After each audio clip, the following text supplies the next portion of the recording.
Let's go, making some fire vegan protein pancakes with the Built by Plants vanilla ice cream protein powder. Pulling out the recipe inside of the Pocket Coach. You can get that at builtbyplants.io. 1 cup of almond milk. I put the wrong number right there. 90 grams of flour.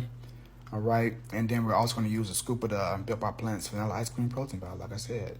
Then we're going to add a little bit of vanilla extract, some sea salt, just a little bit. Then about 10 grams of brown sugar if you want, some cinnamon, about 2 to 3 grams of that, some baking powder, that'll make it rise a little bit. Now don't mix it up, put it in a little blender cup if you got one, and mix it like you see me doing. It's gonna make the consistency better. Add a little bit of that Earth Balance vegan butter, pour it right in the middle of it. Now when it comes to actually, making the pancakes, we wanna wait until it bubbles up a little bit in the middle of it, slide it on the butter so you can get those crispy edges. You want less calories than just use cooking spray, but I like the edges, crispy, so I'll use the butter.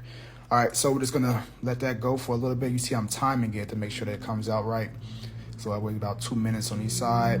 Then you see how crispy that looks. That looks amazing. I'm just gonna rinse and repeat, do the same thing. Rena loves these, and she usually don't like recipes with protein powder, but she loves the Built by Plants protein powder. So y'all go ahead and grab that. All right, try this out. Let me know what y'all think. Share this with somebody that loves pancakes.